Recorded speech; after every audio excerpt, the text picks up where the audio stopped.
Video کے اندر ہم بات کریں گے جو ہر ایک بندے کا رونا ہے، یعنی بندش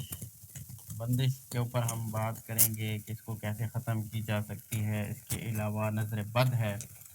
جو آج کل بربادی کا بہت بڑا سبب ہے، اور اس کے علاوہ جادو جنات ہیں، اور جادو جنات تو آپ کو پتہ ہی ہے کہ کس طرح سے یہ نقصان پہنچاتے ہیں، اور آج کل کتنا ایک قسم کا ٹرینڈ بنا ہوا ہے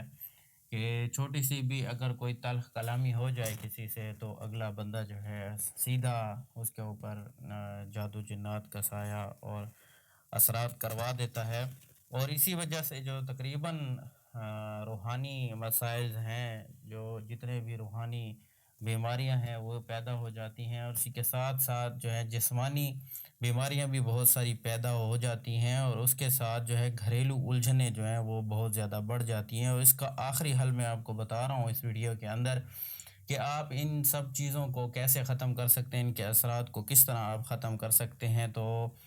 ویڈیو کو شروع کرتے ہیں، لیکن اس سے پہلے آپ تمام ناظرین سے گزارش ہے کہ اگر آپ نے ابھی تک ہمارے چینل کو سبسکرائب نہیں کیا تو ہمارے چینل کو ضرور سبسکرائب کر لیں۔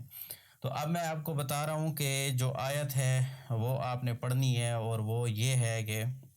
یا حی یا قیوم ایاک نعبد و ایاک نستعین برحمتک استغیث۔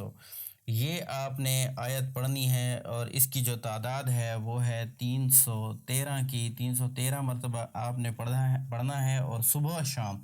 یعنی صبح کی جب نماز آپ ادا کر لیں تب بھی آپ نے اس کو پڑھنا ہے، اور شام کی نماز کے بعد یعنی مغرب کے نماز کے بعد بھی آپ نے پڑھنا ہے، اور اس کے اول و آخر آپ نے